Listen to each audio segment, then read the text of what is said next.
Welcome to Shop by Ghost, and I'm Ghost. And basically, this is a brand new YouTube channel where I'm gonna track the build, the growth, and the evolution of my company, New World Films. So yeah, 5 years ago I started off with a Canon 70D. Now I have that back bigger, which is the Blackmagic Pocket Cinema camera 4K. You know, if anybody that does cinematography, you know, seen people play it out to death on why you should get the 4K or the 6K, because the 4K has been out longer, and people may ask why I didn't get the 6K. Yeah, I'll give you a couple reasons on why I got the 4K. I'm not gonna go over every reason why, but the main reasons I got it was, if you know or may not know, you throw a speed booster on it and it emulates a bigger sensor, so I could get more of my frame than a 6K camera. And that was one good reason. Another reason was 6K. Most people do not have 6K TVs, and they're not watching their quality of their video in 6K. So people might say I got a 6K to future-proof the camera, but like I told y'all, this is supposed to be on the build and evolution of a company that I'm trying to build. So I don't see me holding this camera for 5 years, 4 years. I'm trying to build and grow. So eventually I want to have a better camera. With that being said, I'm going to show you how I built out my Blackmagic Pocket Cinema camera 4K. So I broke it down a little so we can talk about all the items I have in my handheld setup. This is a couple of items right here. So one, we have the camera, which is the Blackmagic Pocket Cinema camera 4K. On the bottom we have a Smallrig rail holder. It basically holds my 15mm rails. So that's the Caver BV30 fluid head tripod. I got that off of Amazon for like $150. But another reason why I like this base plate is because it has holes at the bottom. Slap this quick release and just go from handheld to on the tripod in seconds. And most of the items I have is all the same brand, which is Smallrig. Smallrig is a good company. I haven't had any problems with their items yet, and I think it'll be more compatible if you keep in the same brand. So I got the Smallrig cage, full cage protecting it. Smallrig Samsung SSD holder. This is what I'm recording on, the T5. Just stick it in there and the wire comes from there to the side. We have the speed booster. I have my speed booster connected at all times. It helps minimize some of the build time when you come to a shoot. I have to put all this stuff together, and having some of it put together helps me not take as long to put it together. So I have the Metabone speed booster. This is the XL version, so it gives me a bigger frame. So the only thing I might not have connected to this at all times is this base and the SSD mount.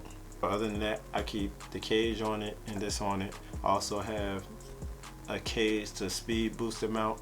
This holds it steady and provides support, so if you put a big lens on it, it's not putting all that weight on the camera mount behind or between the sensor and the speed booster. Also, I keep hot shoe. I got a well, it's not a hot shoe, it's a cold shoe, but I keep that on for my handle, which I have a Smallrig handle that I put on there. So it's a simple twist on. I don't need no Allen wrench for this or nothing. It's simple twist on. So I keep that shoe on also to minimize the process of putting this all together. This is basically a monitor mount. It's by Smallrig also, and I usually place it on top of here on my handle, and I could just put my monitor on it from here to here.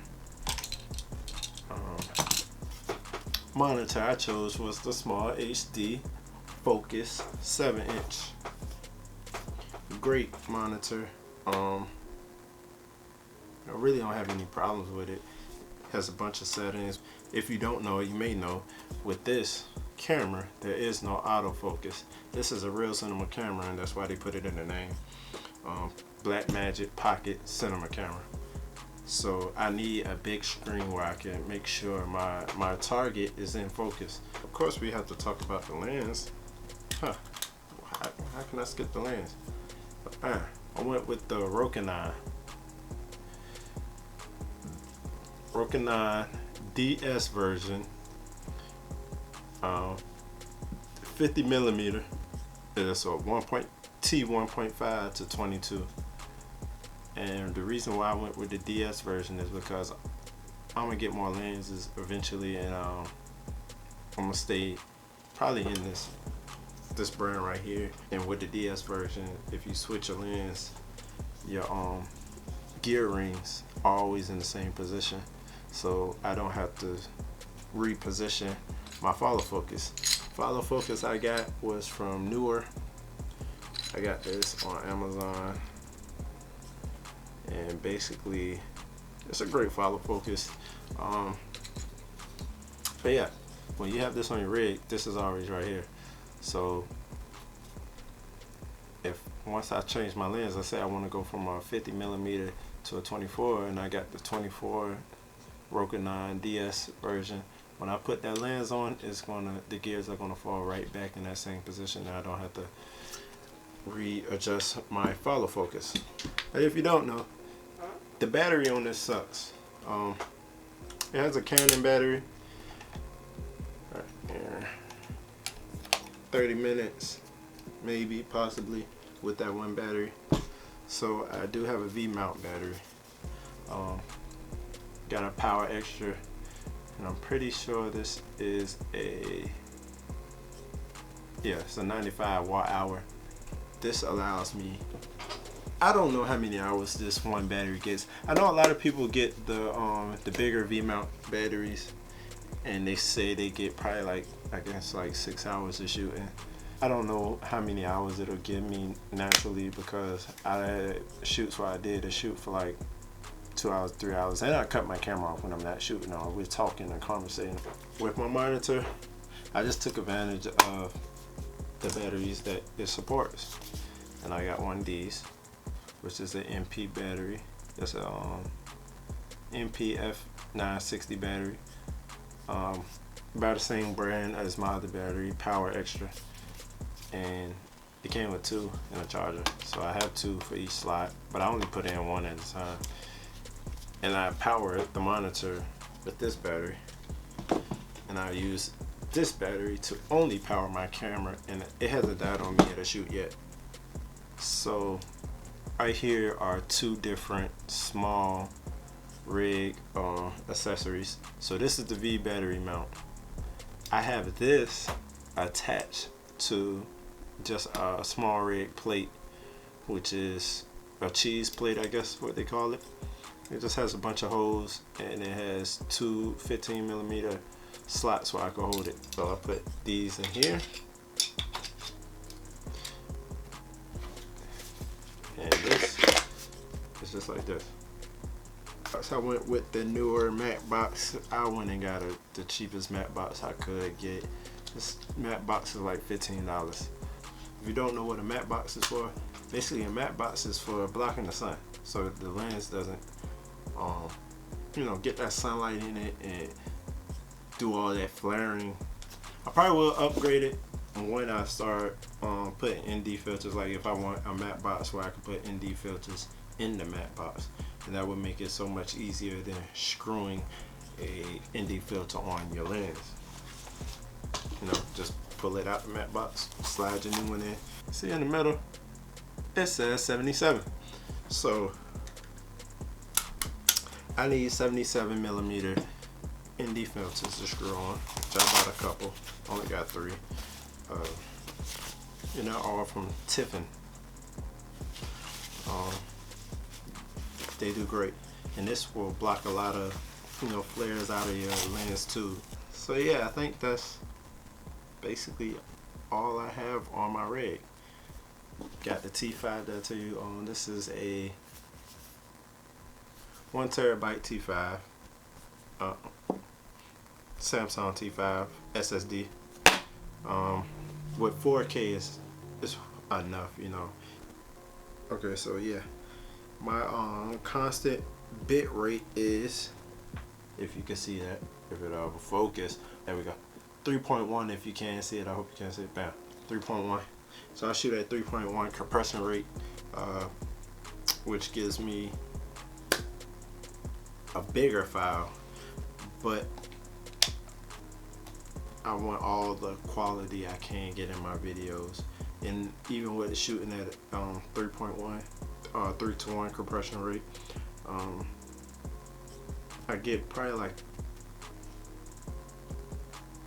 2 hours and some change on this 1 terabyte of recording. So that's good enough for me, you know. I'm shooting music videos right now, 2 hours and some change. Like, I could do a couple of music videos. So that's basically my whole setup. Yeah. So when I transport all those items that I showed you could fit in this one packing case. All of that fits in here, because all this comes insulated and you can make your hose. So all these are individual boxes that you can pull out and make your own shapes and figure out how you wanted to set up.